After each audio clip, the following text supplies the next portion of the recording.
नमोआईरियाणं नमोजायाणं नमलोयेजवसाउणं। पंच परमेष्ठी भगवंतों की, गणाचार्य भगवान विराग सागर जी महामुंडाज की, पट्टाचार्य गुरुवर विशुद्ध सागर जी महाराज की,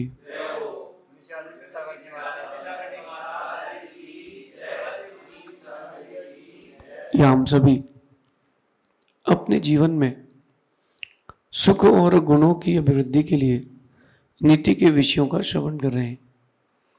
नीति का आरंभ में सिखाते हैं कि सबसे पहले हमें अपनी उन्नति के लिए अपने अंदर का बर्तन साफ करना चाहिए। वो है हमारा मन, हमारी भावना, हमारी चेतना, हमारा चित्त। जब तक बर्तन साफ ना हो तब तक उसमें डाली हुई चीज खराब हो जाती है। सामान्य रूप से अगर अपन देखें तो जब कोई माँ दूध वगैरह लेती है, जिस बर्तन में लेती है उसको अच्छे से धोने के बाद सुखाती है। बाकी बर्तन नहीं भी हो तो भी कोई बात नहीं, वो दूध का बर्तन अलग से रखा जाता है। कारण सिर्फ एक है कि पिछले दिन के दूध की बदबू आती है तो आज का दूध भी बदबू देने लगता है। ऐसे जो हमारे अंदर का भाव है, अंदर का पात्र है, इसे हम नहीं संभालते और इसको नहीं संभालने के कारण हमारा जो आने वाला भविष्य रहता है वो बिगड़ जाता है, वो दुर्गंधमय हो जाता है। सबसे पहले अपने भावों पर कंट्रोल करें, और खासकर तब जब आपका अपना कोई आगे बढ़ रहा हो, खासकर तब जब आपके सामने कोई आपसे ऊंचा आ जाए। बहुत सारे भाव मनुष्य के अंदर चलते हैं, कुछ अच्छे होते हैं, कुछ खराब होते हैं, कुछ बहुत ज़्यादा खराब होते हैं। जो अच्छे हैं उनकी तो बात ही नहीं करना, क्योंकि वो तो हैं ही, बहुत कम लोगों में है। जो हमारे अंदर की कमियां हैं उसको खोजना है। ये जब भारत में एक कुशल गृहिणी के पास गेहूं आते, एक सदगृहस्थ गेहूं खरीद के लाता है तो सबसे पहले वो बीनता है, कंकड़ बीनता है, ताकि कंकड़ अलग हो जाए और गेहूं गेहूं बच जाए। और गेहूं गेहूं रह गया तो आटा किस आएगा नहीं। हम भी अपने अंदर की गलतियों को खोजें और उनको ढूंढ ढूंढ के अलग करें, और जिस दिन वो हम अलग कर लेंगे उस दिन हमारा व्यक्तित्व अपने आप अच्छा हो जाएगा। आपको अपने जीवन में अलग से कुछ और ऐड ऑन नहीं करना है। जो आपके अंदर कमियां हैं, जो आपके अंदर नेगेटिविटी है, माइनस पॉइंट्स हैं, सिर्फ उसको अलग करना है। आप देखना कि स्वतः अपने आप एक अच्छे व्यक्तित्व की ओर बढ़ते जाएंगे। दूसरों की कमियां देखना, दूसरों से नफरत करना, इससे आपका ग्राफ, गुडविल, सब कुछ गिरता है। हर व्यक्ति ने मंदिर में रखे परमात्मा की मूर्त देखी होगी। जो पत्थर से बनती है परमात्मा की मूर्त, कभी उसको बड़े गौर से देखना, उसमें कुछ लगाया नहीं जाता, उसमें से निकाला जाता है। अगर कभी भगवान बनने की प्रोसेस आपने देखी हो तो आप समझ लेना कि आप अपने अंदर बैठे भगवान की प्रकट करने की प्रोसेस स्टार्ट कर सकते हो। एक पत्थर होता है स्क्वायर में, आड़ा तिरछा, कहीं से ज़्यादा कहीं से कम। पहले कारीगर उसको साइज बाई साइज करता है, स्क्वायर करता है। इसके बाद वो डिसाइड करता है कि कहाँ आँख बनेगी, कहाँ नाक बनेगी, कहाँ हाथ बनेंगे, कहाँ क्या बनाना है। उस पत्थर में वो डिज़ाइन करता है ऊपर से, और फिर वो पत्थर को निकालना चालू करता है। जो पत्थर काम का नहीं है, जो पत्थर उस आकृति के बाहर का है, उसको अलग करते जाता है। एक छोटे छोटे पत्थर के टुकड़े को अलग करते करते करते करते वो पत्थर एक दिन मूर्ति का आकार ले लेता है। देखा? और एक दिन वो मूर्ति का आकार लेने के बाद मंदिर की वेदी पर रखा मिलता है। वो जो टुकड़े निकले थे पत्थर के, वो वहीं खदान में पड़े रहते हैं, उनको कोई देखता नहीं है, बल्कि वो कारीगर के लिए भारभूत लगते हैं कि कचरा है। ऐसे ही हम भी एक पत्थर की तरह हैं, अपन सब भी एक पत्थर की तरह है जो अभी अनगढ़ है, उसको गढ़ा नहीं गया। उसमें से क्या करो, उन चीजों को बाहर करो जो आपके अंदर, आपके व्यक्तित्व के अंदर एक नेगेटिविटी लाते हैं, जो आपके व्यक्तित्व को गिराते हैं। जैसे क्रोध, हर व्यक्ति को पता है कि मुझे क्रोध आता है, लेकिन वो कंट्रोल नहीं करता। हर व्यक्ति को पता है कि उसके अंदर की कमी क्या है, तो उसको कंट्रोल करो। उस अपने अंदर से उन पत्थरों को निकालते जाओ जो तुम्हारे भगवान बनने में, तुम्हारे व्यक्तित्व के विकास में बाधा है। सिर्फ पत्थर निकालना है, कमियां निकालना है, जो बचेगा वो तुम्हारी सुंदर तस्वीर होगी, तुम्हारी सुंदर प्रतिकृति होगी। आज की नीति में कह रहे हैं कि एक ऐसा अवगुण है आप सबके अंदर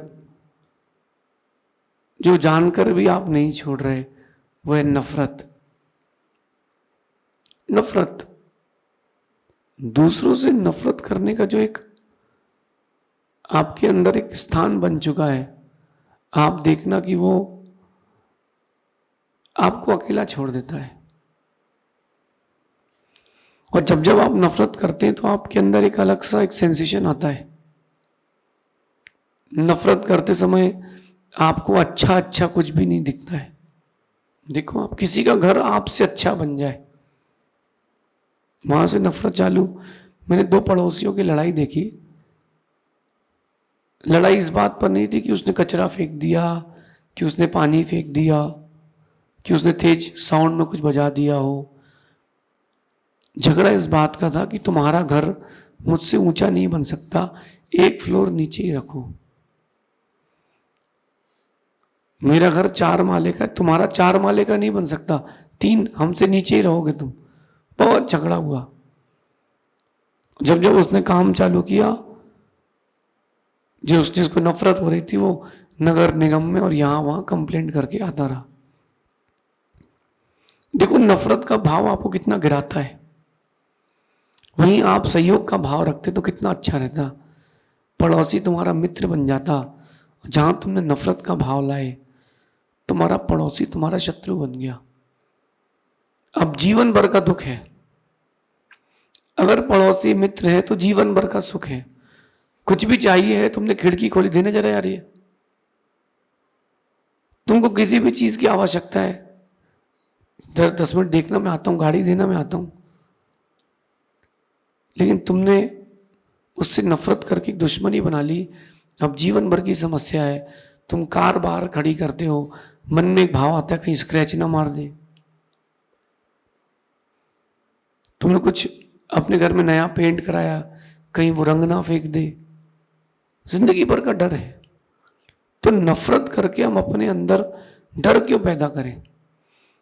क्यों ना हम प्रीति करके, प्रेम करके एक दूसरे के सहयोग की भावना लाएं। आज की नीति भी यही कह रही है, जब जब हमारे अंदर नफरत का भाव आता है, तब तब हम दूसरों को का बुरा सोचकर दूसरों से ज्यादा खुद का बुरा कर लेते हैं। बहुत गहरी बात है। जब जब आपके अंदर नफरत का भाव आता है, तब तब आप दूसरों का बुरा सोचते हो, और दूसरों का बुरा सोच करके खुद का बुरा कर लेते हो दूसरों से ज्यादा। एक व्यक्ति ने गरम गरम लोहा उठा करके फेंक के दूसरे को मारा, अथवा जलता हुआ कोयला इन नंगे हाथों से उठाकर किसी को फेंक के मार रहा है। उसको लगे ना लगे, वो उसका लक है, तुम्हारा हाथ तो जलेगा। आपको लग रहा है कि नफरत करके तुम दूसरों को दुखी कर पाओगे, तुम सबसे पहले खुद को दुखी कर लेते हो। जो चीज आपको दिखती है, माइंड में वही तस्वीर छपती है। जो चीज आप सोचते हो अंदर आपके, वही तो चिंतन चलता है।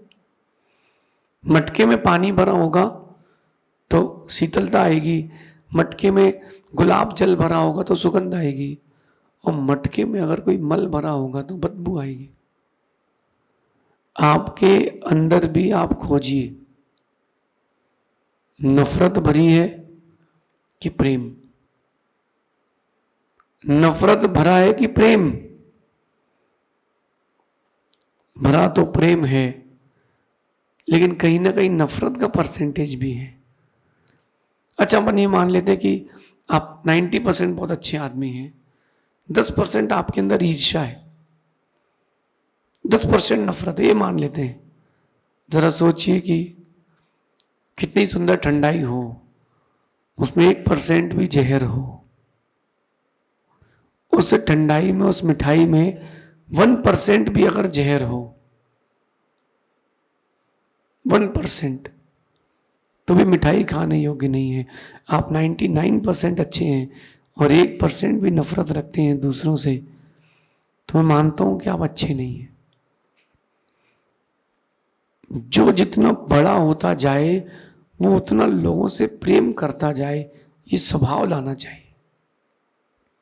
जो जितना बड़ा होता जाए वो अपने अंतरंग में उतना प्रेम का भाव भी लाता जाए, क्योंकि जितना वो प्रेम का भाव लाएगा वो उतना और बड़ा होता जाएगा।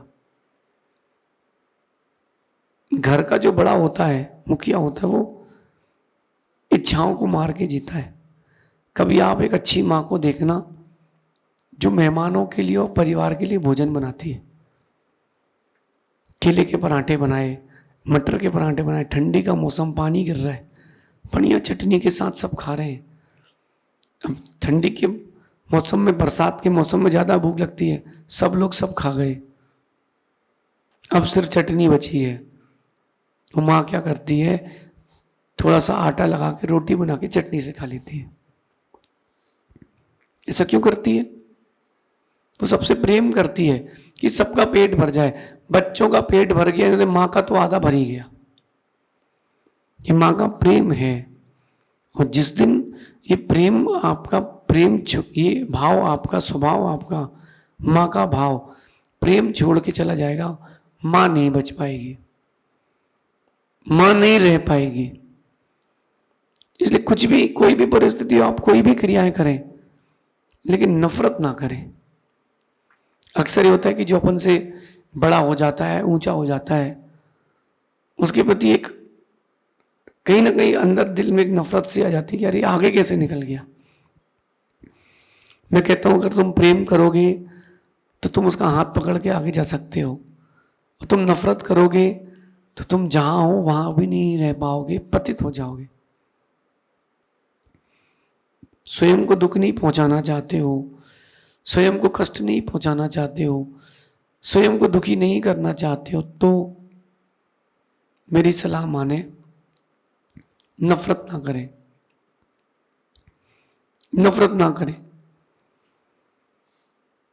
जो आपसे ऊंचा उठ चुका है उससे संबंध बना ले, तो तुम भी ऊंचे ही कहलाओगे ना, नीचे तो नहीं कहलाओगे कम से कम। एक व्यक्ति ने चुनाव लड़ा स्कूल में, हेड बॉय का, और वो हार गया। अब वो हार गया तो जो जीता है उससे नफरत नहीं करो, उससे दोस्ती बना के रखो। किंग नहीं तो किंग मेकर तो बनोगे।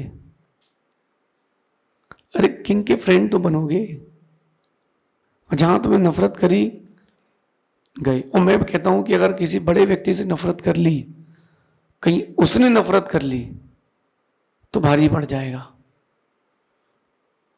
तुमने प्रधानमंत्री से नफरत कर ली, जो लोकल नेता है, दबदबा रखने वाला दबंग आदमी है, उससे तुमने नफरत रख ली, कोई बात नहीं। अगर उसने नफरत रख ली तो भारी पड़ जाएगा। क्यों ना अपन खुद को अच्छे भावों से जोड़ें, जब भी कहें तो अच्छे शब्दों में कहें। अपन साधु हैं, अपन, मैं आपको अपने जीवन का बताता हूं, हर दिन नए व्यक्ति से मिलते हैं, क्योंकि हम जब भी आहार के लिए जाते हैं तो कहीं ना कहीं कोई नया व्यक्ति मिलता है। अब वो पहली बार उसने हमको देखा है, अब उसको पता ही नहीं कि क्या चलना है, कैसे चलना है, बेचारा घबरा जाता है। वहीं अगर हम उससे कुछ गलत शब्दों में कह दें तो उसको लगता है आज पहली बार तो मिला हूं। आप खुद से देखिए, आप किसी से पहली बार मिले हो, आप किसी को भोजन करा रहे हो पहली बार और वो कहे कि पता नहीं कि नमक नहीं है, बुला लेते हैं कहीं से भी, तो आपके मन में आएगा कि यार पहली बार तो मैं मिला हूं, पहली बार मैं कैसे जानूंगा, थोड़ा समय लगेगा। वहीं आपने उससे कुछ नहीं बोला तो प्रेम हो जाएगा। मैं एक कर्नाटक की घटना बताता हूं। हम लोग चौके में आहार के लिए गए, उस चौके में नमक की जगह सब में फिट करी थी टोटल, तो कुछ भी खाओ कड़वा लगे, कुछ भी खाओ कड़वा लगे। और किसी ने उनसे बोल दिया कि नींबू डाल के बनाओ तो अच्छा बनता है, तो उन्होंने नींबू डाल करके पका दिया तो वो और कड़वा हो गया। हम लोग आहार करके आए, कुछ भी नहीं बोला, अपनी वस्तिका में चले गए। अगले दिन वो कहते हैं कि महाराज जी गलती हो गई, क्षमा कर देना। मैंने कहा क्या हो गया? बोले कल आपको कड़वा भोजन आहार करा दिया। मैंने कहा नहीं, बहुत दिन से पेट साफ नहीं हो रहा था तो कल साफ हो गया। वो इतना इतना प्रभावित हुआ, इतना प्रभावित हुआ कि आज भी आता है, आज भी याद करता है। मैंने पूछा आपको कैसे पता चला? जब बोले जब हम लोगों ने भोजन किया तो वो बहुत कड़वा था। तो मैंने कहा किससे किया आपने भोजन? फिर बोले वो पूरा भोजन अलग करके रोटी और मठा, इससे हम लोगों ने भोजन किया, नई रोटी बना करके, बाकी सब तो कड़वा था। हम तो चख भी नहीं पा रहे थे, आपने खाया कैसे? अगर मैं वहां उससे कहता कि तुमको पता नहीं है कि दिन में एक बार करते हैं भोजन हम, तुमको चखना चाहिए, तो हो सकता है वो मुझसे दूर हो जाता। लेकिन मैंने कुछ कहा नहीं। मैंने उस समय भी प्रेम दिया जब अनजाने में उसने मेरे साथ गलत किया, जान के तो नहीं किया। अपन इस चीज को सीखें। आप अगर प्रेम देंगे तो आपसे लोग प्रेम लेने आएंगे। साधुओं का काम है कि कभी कोई आए तो छू छू करके उसको भगाए ना। नफरत करना अच्छा नहीं, बुरा है। नफरत करना अच्छा नहीं, बुरा है। हम साधु बने तो हम लोगों को अपने पास आकर्षित करें। कोई आए और आप उसको भगाएं या आपके साथ वाला उसको भगाए, तो कहीं ना कहीं मुझे लगता है कि वो आपके साथ नफरत कर लेगा। एक जगह मुनियों की अगवानी चल रही थी और एक ऑटो वाले ने बीच में ऑटो लगा दिया। तो जो लड़के चल रहे थे एक से ड्रेस कोड में, उन्होंने पकड़ा उसको, ऑटो वाले को, और 6-7 चांटे मार दिए। उस दिन 22 लाख उस ऑटो वाले की पत्नी और बच्चे उसके साथ पीछे बैठे थे। उसको बहुत बुरा लगा। वो अपने घर से धर्मशाला की ओर पत्थर फेंकता था, वो गुफनिया आती एक उससे, और जो साधु चातुर्मास कर रहे थे वो छत पे बैठते थे और किसी का सिर फूटा, किसी के पेट में लगा, किसी के सिर में लगा, किसी के हाथ में लगा। बहुत दिन तक लगता रहा, बाद में मालूम चला कि कौन करता है। अगर उस दिन उसको प्यार से किनारे कर देते तो कम से कम नफरत तो नहीं बढ़ती। नफरत से नफरत बढ़ती है, प्रेम से प्रेम। क्यों न अपन प्रेम बढ़ाएं, सबके प्रति प्रीति का व्यवहार करें, नफरत का नहीं। जिस दिन प्रेम का व्यवहार कर लेंगे, भारत फिर से सोने की चिड़िया हो जाएगा। हमारा भारत देश फिर से भगवान महावीर और राम का देश हो जाएगा, फिर से विश्व गुरु हो जाएगा। और ये सुधार हमें सबसे नहीं, खुद के साथ करना पड़ेगा। व्यक्तिगत रूप से सुधार प्रारंभ करें, नफरत नहीं, प्रेम बांटें और प्रेम को धारण करें। शेष आगे देखेंगे। भगवान महावीर स्वामी की